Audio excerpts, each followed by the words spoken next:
Ahora veremos la medición de resistencias, inductancias y capacitores.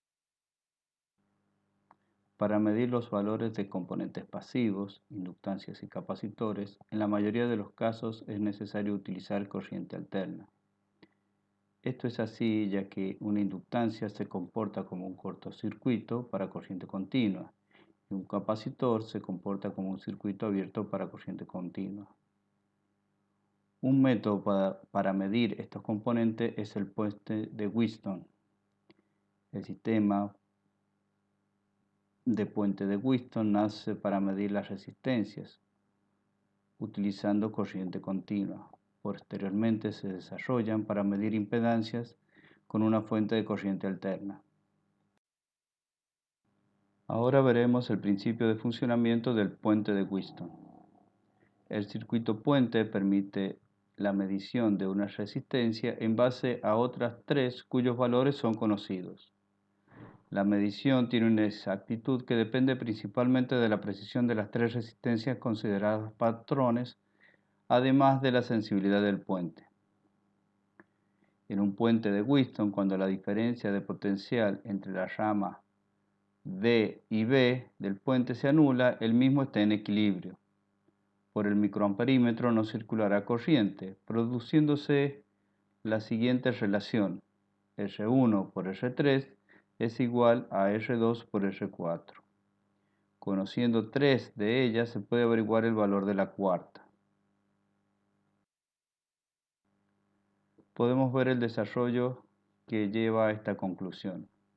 Cuando el sistema está en equilibrio, el amperímetro marca 0, por lo tanto la diferencia de tensión entre dB y B es igual a 0 y la corriente IdB es igual a 0. Resulta que I1 es igual a I4, I2 igual a I3. BAD es igual a BAB y BCD es igual a BBC.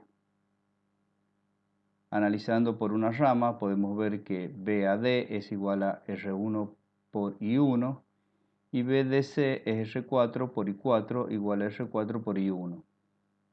Y por la otra rama, BAB es igual a R2 por I2 y BBC es igual a R3 por I3 y es igual a R3 por I2.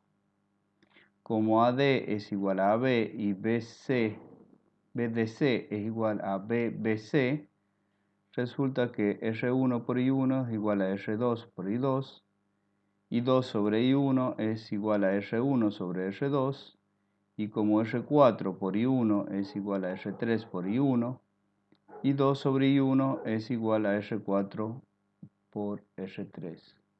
Igualando estas dos ecuaciones, nos queda que R1 sobre R2 es igual a R4 sobre R3, dando como resultado final que R1 por R3 es igual a R2 por R4.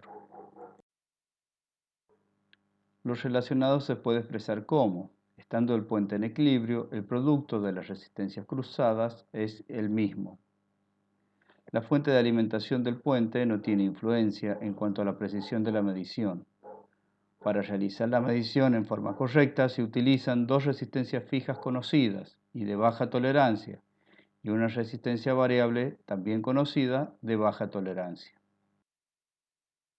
Los primeros diseños del puente de Wheatstone tenían contactos deslizantes sobre conductores resistivos, de manera que el valor de la resistencia que equilibraba el puente se determinaba mediante el uso de una regla. Los modelos posteriores utilizaban resistencias individuales ya calibradas, las que eran conectadas al puente.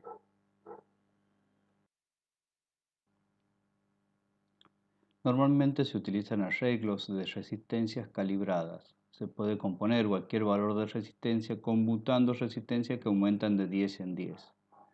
En este ejemplo tenemos resistencia que va aumentando de 1 ohm, de 10 ohm, de 100 ohm, de 1K, de 10K y de 100K. Es importante que la tolerancia de las décadas más grandes tiene que estar por debajo del valor de la resistencia más pequeña.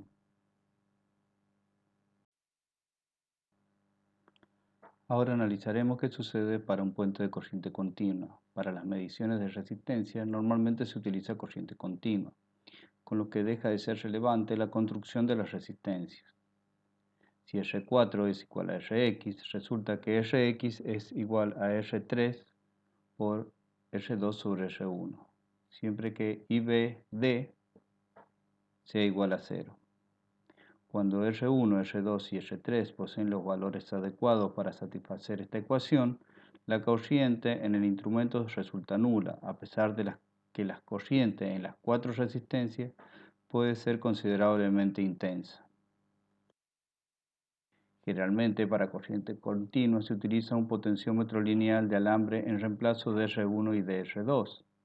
El cursor móvil del potenciómetro es la unión de R1 y de R2 y está relacionado linealmente con los recorridos L1 y L2 del mismo. La resistencia R3 se reemplaza por una resistencia patrón igual a Rp y la desconocida Rx es igual a R4.